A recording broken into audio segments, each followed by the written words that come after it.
I've got a lot to talk about in a fairly short period of time, and as I was thinking about putting these thoughts together and some slides and things like this, I really had a hard time selecting what to put in it to try to cover this sort of, this sea, this ocean of information, in a sense, that to me is so convincing. It is really so convincing, and my convincing, or my sort of enthusiasm for this work has really come about because of the evidence in the research world that I've been involved with for now, 40 to almost 50 years, I guess, 40-some years. So I'm just going to sort of touch the tops of some waves and tell you why I think this is so important. It unfolds, though. My comments really unfold, in a sense, with my own sort of research career, if you will. I hope you forgive me for that. But I did, in fact, with my colleagues, my many, many students, fellow professors in some cases, not all, obviously, did, in fact, go through this and sort of asking the obvious questions and then going to the next questions and so forth and so on to finally come to this point where I guess I have to say I'm a vegetarian or a vegan. And that's not where I started out to be, as Doug has pointed out. But the evidence is really so powerful, and I'm sure that many of you appreciate that, and the distinguished group of speakers that you will be hearing here, I think you'll enjoy. They have been pioneers in this field. And so I'm just going to kind of fill in some cracks insofar as the research is concerned. Okay, let's start with the problem. You know the problem. I just decided to put down a few thoughts here that, just to tell you, the problem is really big. Adults overweight, 65%, a third of us are obese, the youth are especially vulnerable. During any given week, according to some surveys, half of us take at least one prescription drug in this country, and 4 out of 5 of us take some kind of medication. But yet, the drug reactions, the adverse drug reactions and other medication errors make it the number 3 cause of death in this country. 225,000 people a year. How many times have you seen that? Heart disease, number 1, cancer, number 2, and going to the doctor, number 3? That's a pretty tough message. Yet at the same time, the cost of medical care in this country is the highest that is in the world. Germany's second, it's only 60% of us. So we're paying a lot in many ways. And so in the final analysis, we now know that most of these disease-related deaths, really quite frankly, are preventable by diet. So if we can solve this problem or help to solve this problem through dietary approaches, there's 2 ways, the way I think about it, as I look back. There's 2 ways. One I call the pharmaceutical approach, where we use single nutrients, like nutrient supplements and things like that, or their analogs, where the long-term benefits are highly questionable. And incidentally, just this, maybe 2 months ago, there's a really substantial report now coming out summarizing these multiple mega-million-dollar studies that have been done on nutrient supplements, concluding in fact that vitamins A and C and E don't work. Really, they don't work, not in the long-term benefit. But in any case, that's the pharmaceutical approach, taking a single chemical coming out and claiming that's nutrition. Nutritional approach really involves the highly integrated effects of all the so-called nutrients or chemicals in food, as food. It's a natural sort of way. Now, let's look at a little bit of the background, because as I said, I go back some 4 or 5 decades, and I can tell you that as I look back, this particular chart here was key. It was a chart that was put together by Ken Carroll, the late K.K. Carroll at the University of Western Ontario, where he basically compared the breast cancer rates for different countries. Some others did this too, but Ken's work was particularly notable in this case. And what he showed is that there are big differences between breast cancer rates in different countries, number 1. And number 2, it seemed to show this really impressive relationship with dietary fat. And it was from this particular body of data that really gave rise to some policy and some education and some other statements about 20, 30 years ago that we should cut down on our fat intake. That plus the information on fat and heart disease as well. But in any case, this kind of plot here, one could put breast cancer on that y-axis, colon cancer, heart disease, and so forth and so on, and see that kind of relationship with dietary fat. That's why we got caught up in this idea of thinking about dietary fat.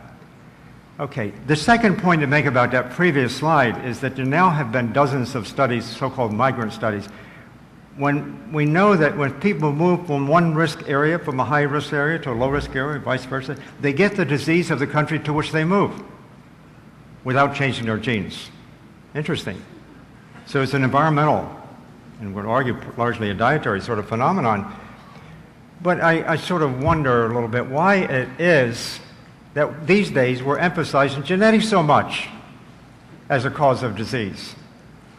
I mean, I'll just say this, every single biological event that we experience starts out with a gene. But that does not mean the genes are sitting there and sort of doing their own thing. These genes have to get expressed. And that's where nutrition comes into play. And so, quite frankly, we've known in the field for a long time that not more than 2 to 3% of cancers, for example, that is really attributable to genes. It's nutrition. Okay. Largely from these micro studies. My own work, formally at least, after I got out of graduate school, was getting involved in a big nationwide program of feeding malnourished and starving children in the Philippines with my senior mentor at the time, Butch Engel. It was back to the 60s. Got things backwards here again anyhow, sorry. When we went to the Philippines, and because of my previous training, trying to grow cows better and regarding animal protein so highly, we were led to believe that if you're going to actually feed kids in the third world, one of the most important things is to make sure they got enough protein. And what they generally meant by that was making sure they got enough animal-based protein. Okay? So that's what I did when I first got involved in the Philippine study. But then I noted through sort of happenstance and, as it were, an observation, namely that higher protein intakes, quite frankly, were associated with higher rates of liver cancer in children. We had another project going trying to figure out what really caused liver cancer, by the way, and we thought it was related to a so-called mycotoxin or a mold toxin called aflatoxin, and that was the theory of the day. And in any case, what really turned out to be the case, and this was exactly the opposite what, in fact, I had been taught, the people who were getting liver cancer were the ones consuming, like us, the highest intake of animal protein, or animal-based diets, if you will. I didn't think too much in terms of protein per se, but eating like Westerners. It raised the question, the great American diet causing cancer? Really strange and pretty provocative. I told that to some of my senior colleagues at the time. They thought it was a bit nuts, and I shouldn't go there. But about that same time in the 1960s, there was some work came out of India with experimental animals where basically animals fed either normal levels of protein, 20%, that's the normal level, or the lower level, 5%. And keep in mind, most of my remarks are going to concern this range of 5% to 20%. So animals fed 20% as opposed to animals given 5%. The ones given 20%, the normal level, they all, 100% got the liver tumors.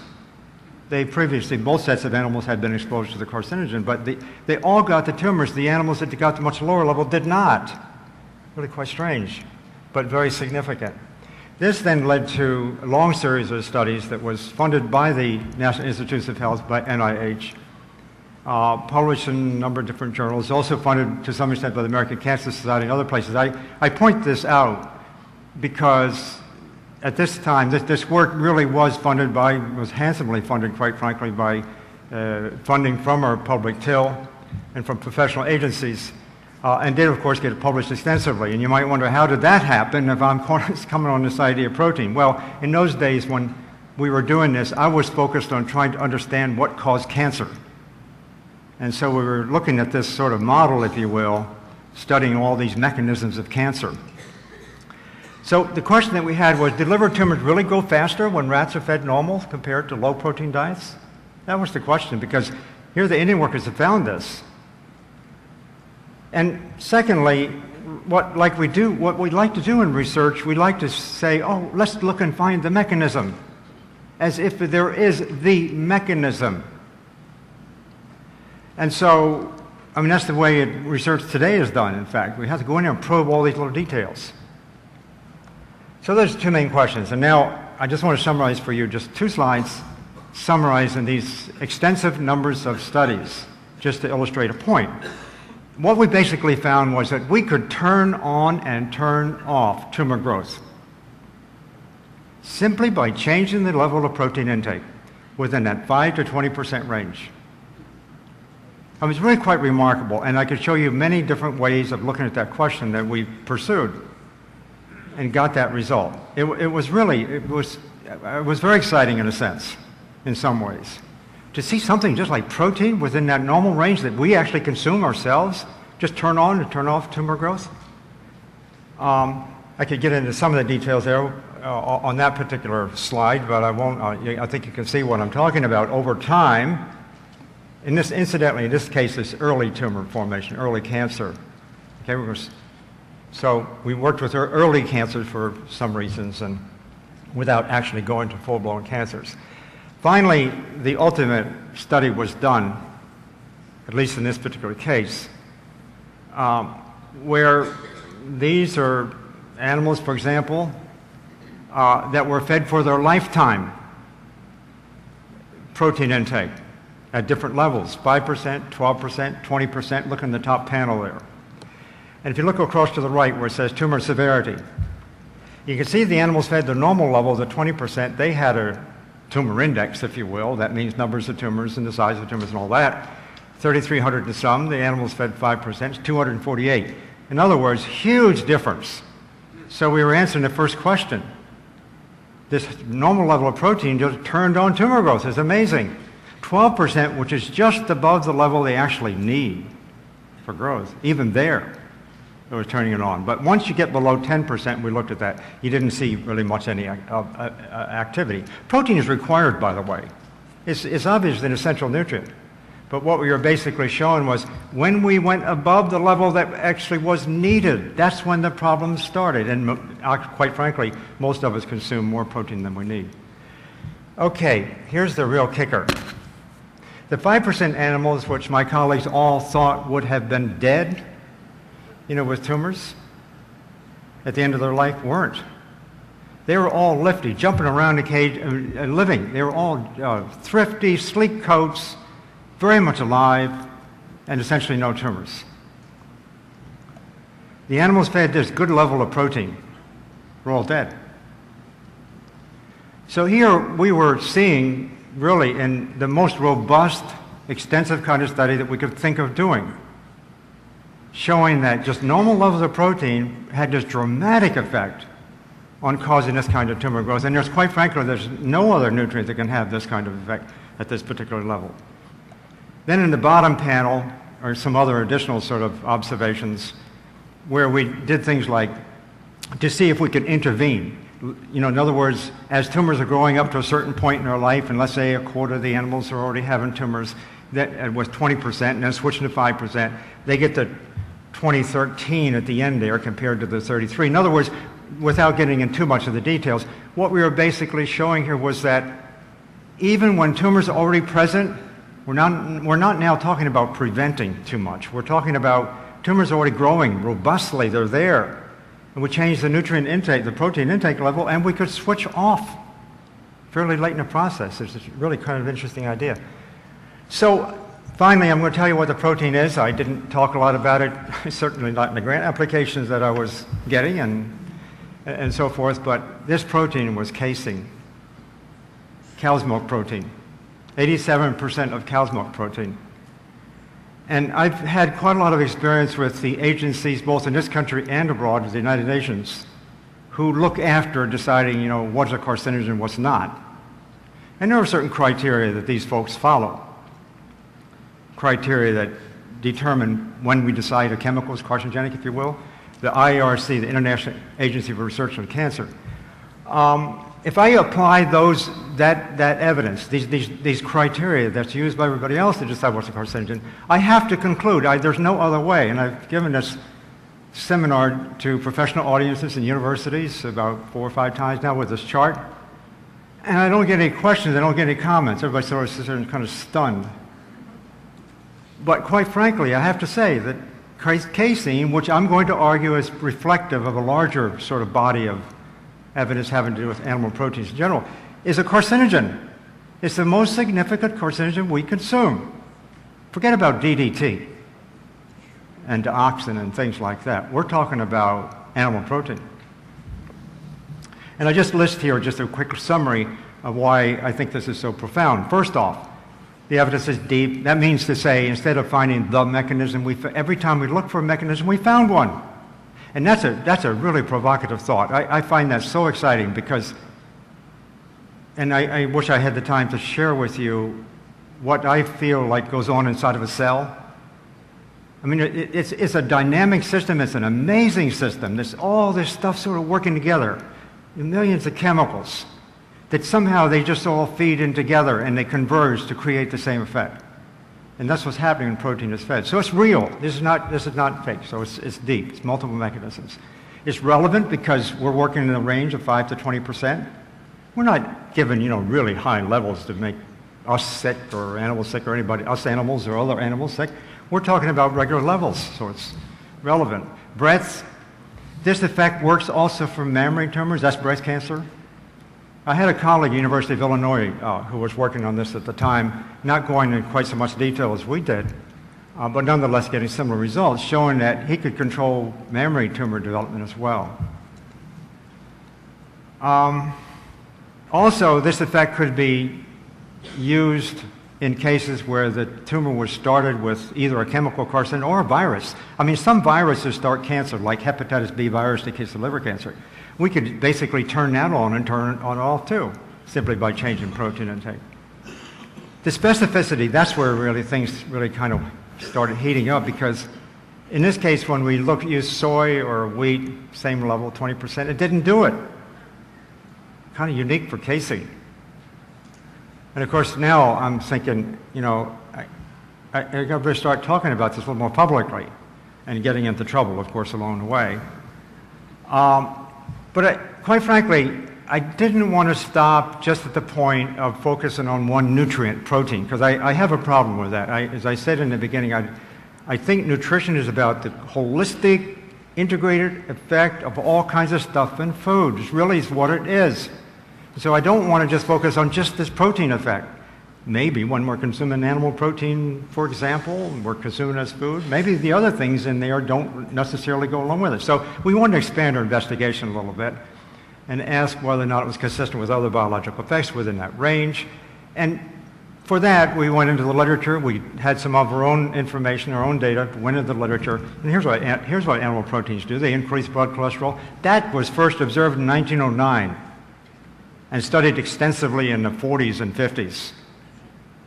And in humans, extensive human studies in the 70s and 80s, to the point that animal protein, in my view, is more hypercholesterolemic than a saturated fat. Certainly more than cholesterol itself. It's that significant, and there's lots of studies on that. Lactoalbumin is another protein in milk, for example. It increases atherosclerosis and other experimental conditions, really quite dramatic. It compromises vitamin D status and increases prostate cancer. Animal protein does. And now we know a lot about that. I think it was Dean already said something about this, as I recall. I forget if it was Neil or Dean. Said something about the vitamin D thing. Well, the vitamin D story is now emerging. You probably heard we all should take vitamin D. It's not really true. People are sort of getting caught in this idea of taking vitamin D when they're consuming the wrong diet, but that's not going to do them a lot of good, in my view. Now we know also animal proteins increase that. This is what Dr. Ornish, I think, pointed out, this insulin-like growth factor 1. It's sort of like the cholesterol of the cancer field. It turns on IGF-1, plant proteins decrease it, increases calcium bone loss. I mean, in other words, you start looking at the literature, you find this animal protein thing is really quite substantial. So then you ask another question. What about other nutrients other than animal protein? Maybe are there dietary patterns here? Getting away from this thing about single nutrients and get on into, a broader view of the field, if you will. Maybe animal-based foods versus plant-based foods. That's one way to divide it up. I mean, I should suggest for your thinking there's another way too, and that's talking about whole natural foods, if you will, as opposed to breaking the foods up and making, things like sugar and fat all by itself. But so this is one way, just animal versus plant-based foods. And so we decided to do a comprehensive human study. It was fortuitous that, in fact, we had this opportunity in rural China. And I want to tell you a little bit about the rural China, this China study, because there, as we entered into that study, I came into that study with a background of having serious questions about animal protein and looking for dietary patterns. And the study came about because the Chinese government had established in the 70s that for about a dozen different cancers, these cancers were highly localized geographically around the country. Again, the National Institutes of Health, together with the Chinese government, funded this study. It was the first joint study between the United States and China at the time. And I just want to acknowledge some of my colleagues who obviously made all this possible for all of us to work together. The four of us were involved. Sir Richard Peto from the University of Oxford in England, brilliant biostatistician, I should add. Myself, Wenharn Pan was a student of ours, a PhD student of ours at Cornell. And Junshu Chen, who's really one of the most remarkable people I've ever met. He now tends to be, since I've known him, tends to be the Chinese representative of the United Nations, various panels and so forth. Chen's like a brother. That's why we look alike, by the way. In the China study, here were some really exciting data showing that, you know, when I said that cancers occurred in certain parts of the country and not in others, the range of rates, if you will, across the country for these different cancers are shown here for men and women. And you can see it's, what, 2 or 3 dozen-fold, maybe a couple hundred-fold. I mean, cancer was localized in some places, was right here, and over here it's not here. It had that kind of concentration.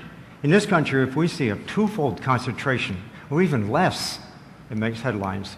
Here we're talking about big differences. That's ideal, incidentally, for doing a study. So, okay, let's go to China and organize and see what, in fact, they're doing. And we organized 65 counties, 130 villages, 6,500 adults and their families across the whole of China to do the study. Shown here in the first thing, wide range of rates, as I said. We also had an opportunity to look at a whole lot of other diseases as well as the cancers. Collected all kinds of information on diet, and lifestyle, and disease by collecting blood samples and urine samples and food samples and asking questions and so forth and so on, and then analyzing them. Before I get to that, let me just point out to you why the study in some ways was so unique. I go back to the original chart of Ken Carroll's, where you see fat intake and breast cancer in a nice straight line, really impressive. We're all making assumptions as dietary fat, if you will. However, those impressions about dietary fat and breast cancer were largely drawn from studies that were done in the upper right quadrant. See where the United States is? We're up there, we're getting close to leading the pack in terms of breast cancer and a lot of these diseases. And so all these human studies have been conducted, case control studies and prospective cohort studies and studies like this have been done on people living up in that region of the world there. Our study was the first that was actually going down near the bottom and looking at what the relationship really is. And this is important because if that line for the whole thing, you know, we knew in the upper right-hand quadrant as far as individual studies are concerned that it fit that line, but we didn't know down here at the bottom. And people were in the research world saying, oh, maybe this is not true. Maybe this is just because we have more telephone poles in some places. I mean, all these silly things. So we just wanted to have a look from the dietary perspective about China, and China was in the lower left-hand quadrant. Now here's just some summary information on what we found in China. We ended up looking at lots and lots of different things, as you'll see in a moment. But I just want to summarize here a couple of points. First off, in rural China, look at the energy intake. The calorie intake is higher. It's 10, 11% higher in rural China than is here per body weight. Well, part of that is attributable to the fact that the Chinese are more physically active. However, this will surprise you.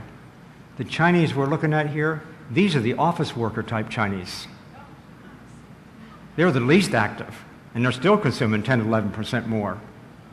I mean, they still go to work on their bicycles and things like that, so I think, but there's another effect here, and it has to do with the fact, I'm convinced of this, people who are consuming a low-fat, sort of plant-based diet, basically consume more energy and end up gaining less body weight. You heard Dr. Orney say that.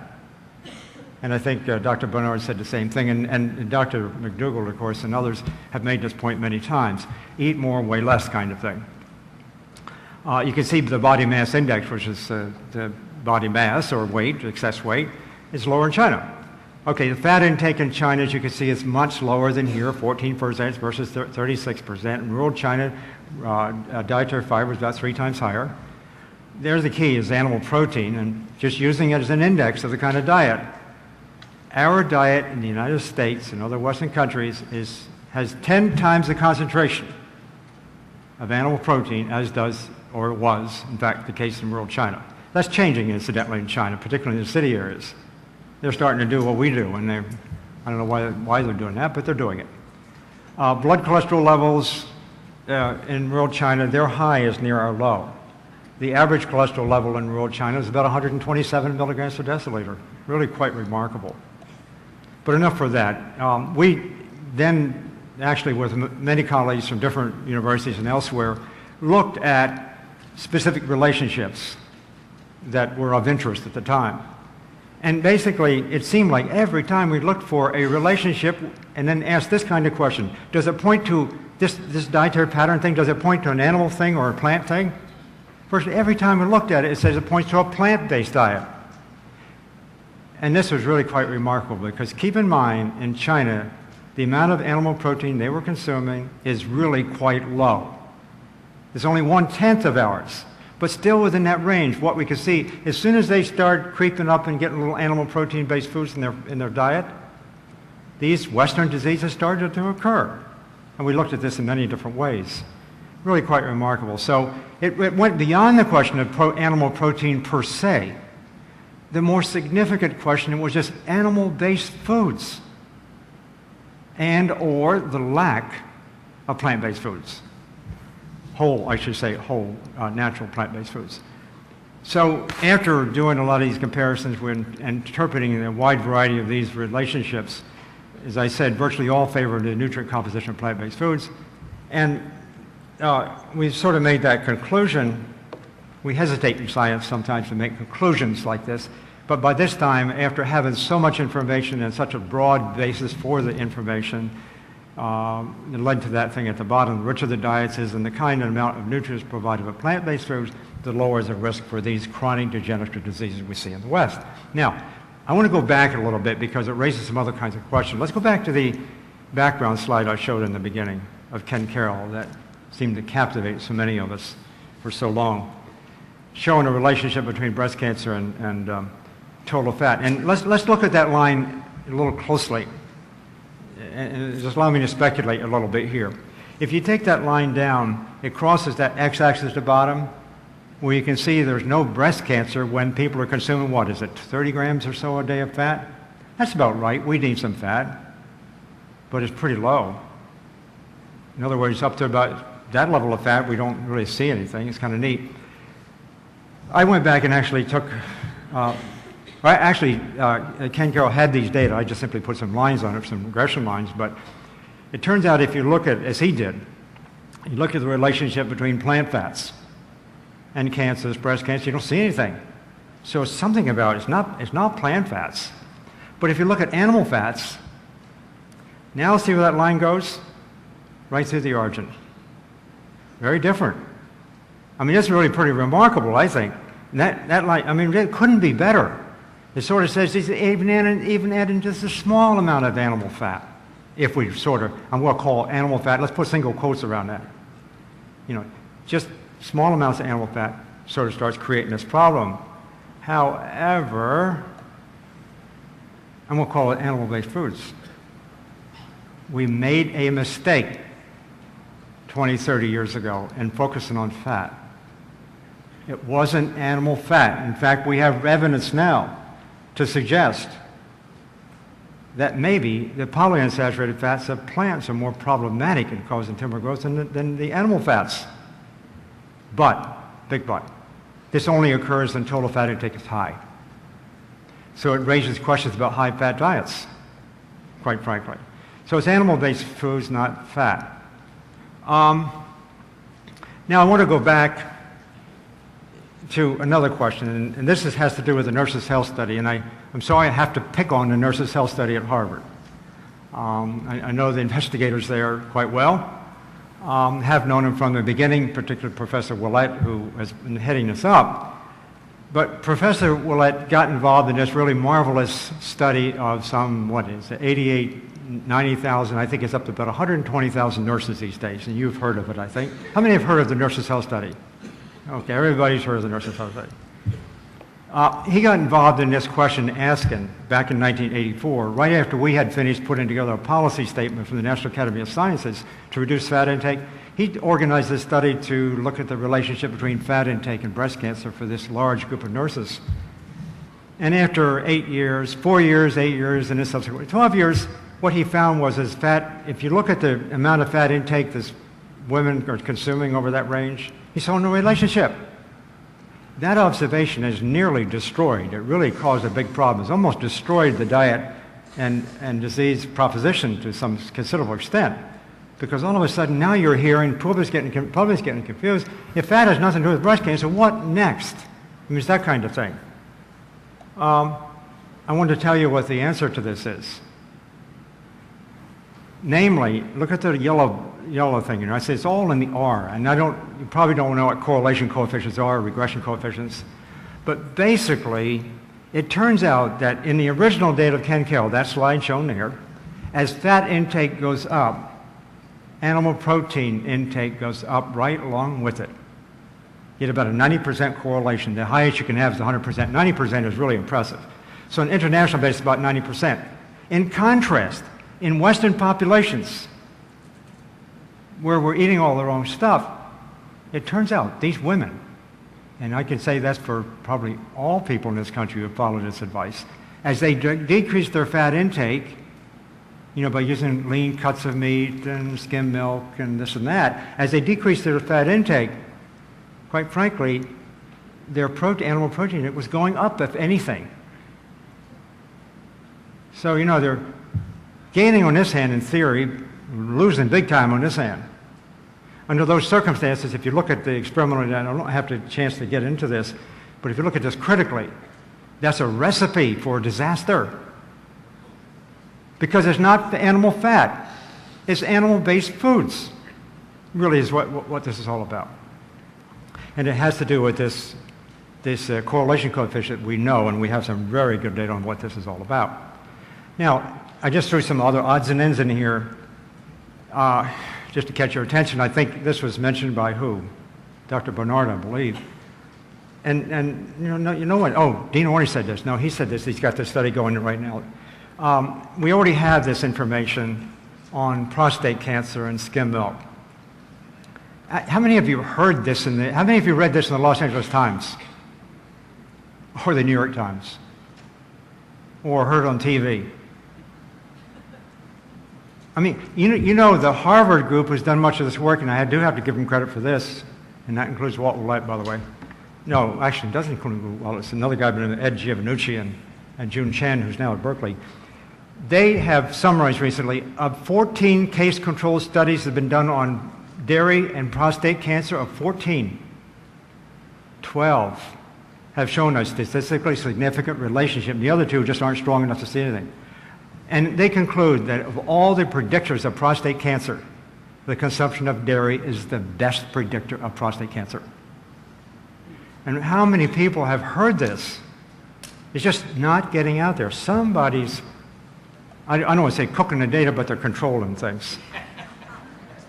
Okay, now, I sort of finally come to this point of view of, I guess in a scientific sense, being a bit of a fool and start talking about these kinds of things publicly. And the information is getting out there, I think, to some extent about the protein thing.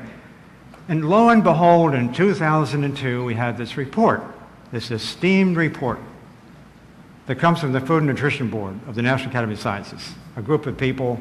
I mean, this particular group of people are the ones who set national nutrition policy. They're the ones who set dietary guidelines, not dietary guidelines, but they're the ones that determine RDAs and things like this. I mean, they're very powerful. They're working behind the scenes, usually unbeknownst to the American public, and setting standards. And the references they set, and they review them every 5 years or so, the references they set are used to establish what the school lunch program looks like. They're the references set for hospital food. You know how great that is. It's the references set for the WIC program, the Women, Infants, and Children's program. I mean, this is what it's all about. Well, they just came out just last year with this report, and this is on the front page of their executive summary and their news summaries. The report recommends that to meet the body's daily nutritional needs while minimizing risk for chronic disease, adults should consume 10 to 35% from protein. Wow. That's incredible. And furthermore, the added sugars, you know, and they're specific. They're making this, that candy, soft drinks, fruit drinks, pastries, other sweets should comprise no more than 25% of total calories consumed. It's just a coincidence, by the way, that M&M Mars helped to fund this study. And the Coca-Cola industry. This is National Academy of Science. This is the body that's supposed to be making the sort of prominent statement. And I served on a number of those expert panels myself, and I don't remember when we were doing that we had that kind of support. We were using public money. Now the industry is coming in there, sort of getting some money behind us. And yeah, I know it doesn't have any effect on all of this, but to say that 35% protein is okay, it's associated with it minimizing, you know, chronic disease risk, I think it's obscene. I don't know how else to say it. The 25% added sugars, by the way, is really interesting. They set 25% at the same time the WHO was coming up with a report, about the same time, where they're making similar kinds of determinations. They said the maximum should be 10%.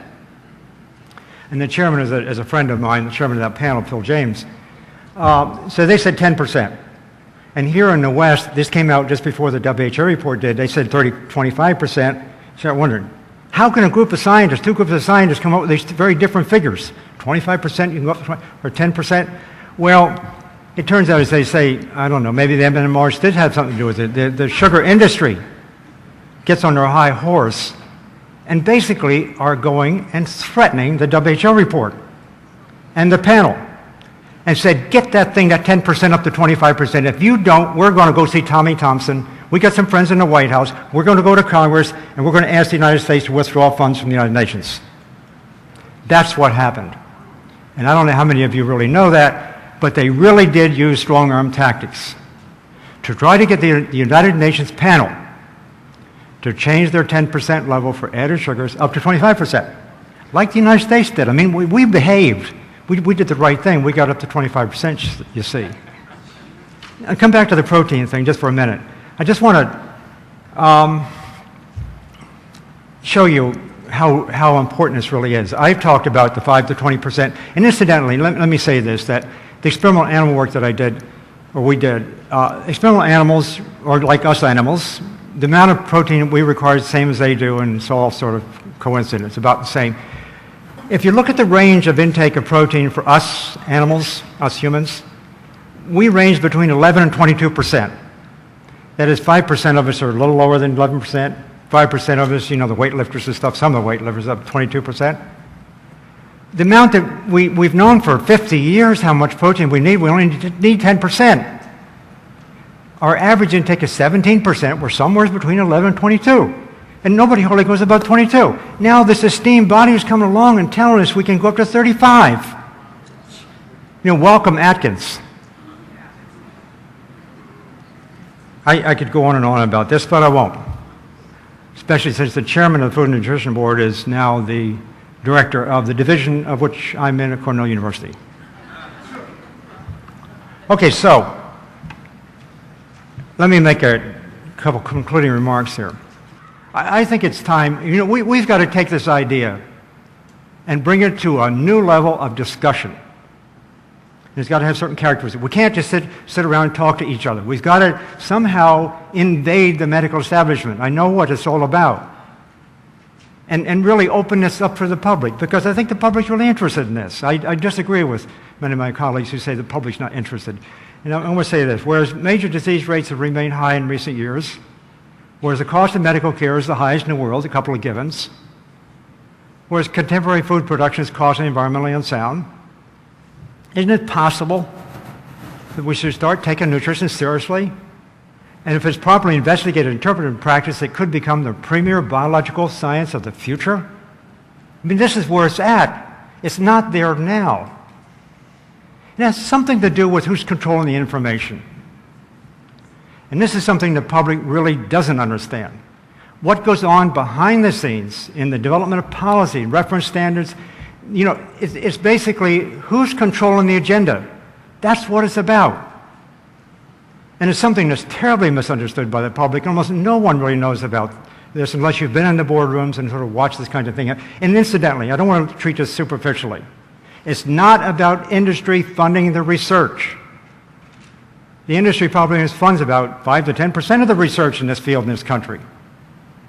It's money coming from the government, basically.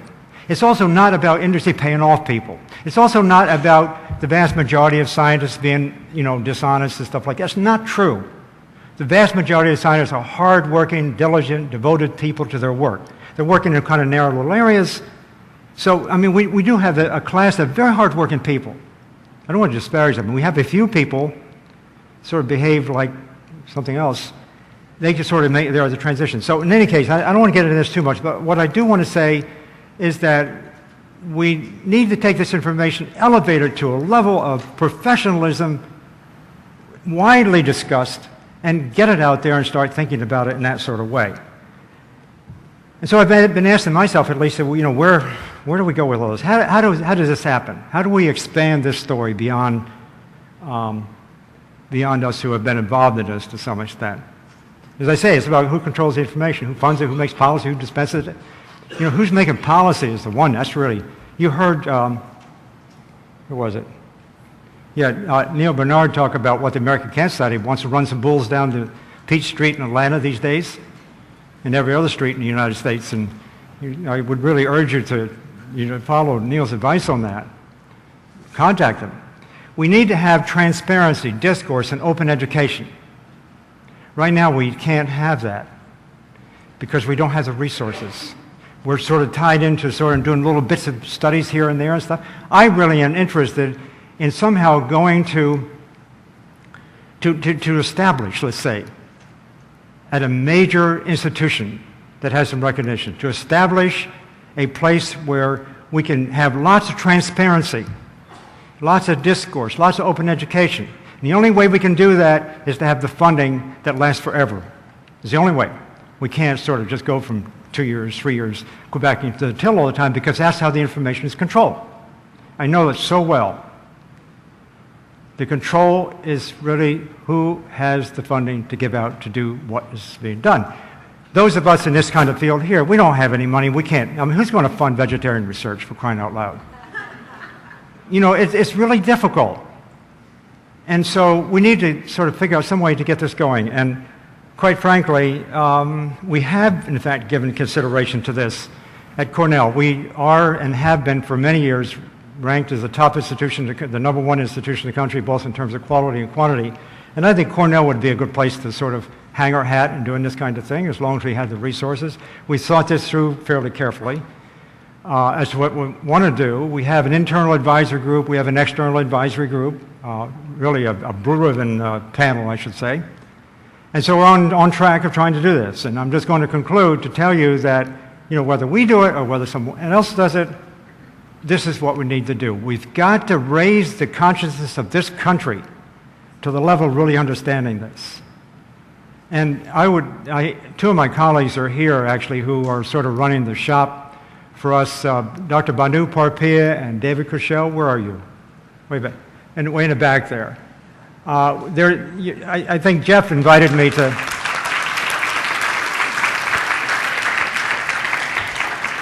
Jeff invited me to go ahead and make these remarks. I hope that you don't think it's self-serving. I'm too old for that anyhow, and we'll go on and do something else. But I want just simply in terms of the idea. I want the public to get more involved in this. I want all kinds of scientists and other sorts of people to get involved in this kind of symposia and workshops and study, and to have the money to do it. And so there is a brochure in your packet, I think, that's called PLN. Program for Lifetime Nutrition. I'll leave that thought with you and simply say, we have arrived with this information, and if you don't believe me, wait till you hear Dr. Esselstyn and Dr. Furman, and Dr. McDougall, and Dr. Lyle, who's got this new book out telling us why we can't get on with these, Dr. Lyle and Dr. Goldhammer. I mean, these are the people out there really doing things. And we're ready to go. We just need to involve the public more in this sort of thing and to get that kind of support. Thank you.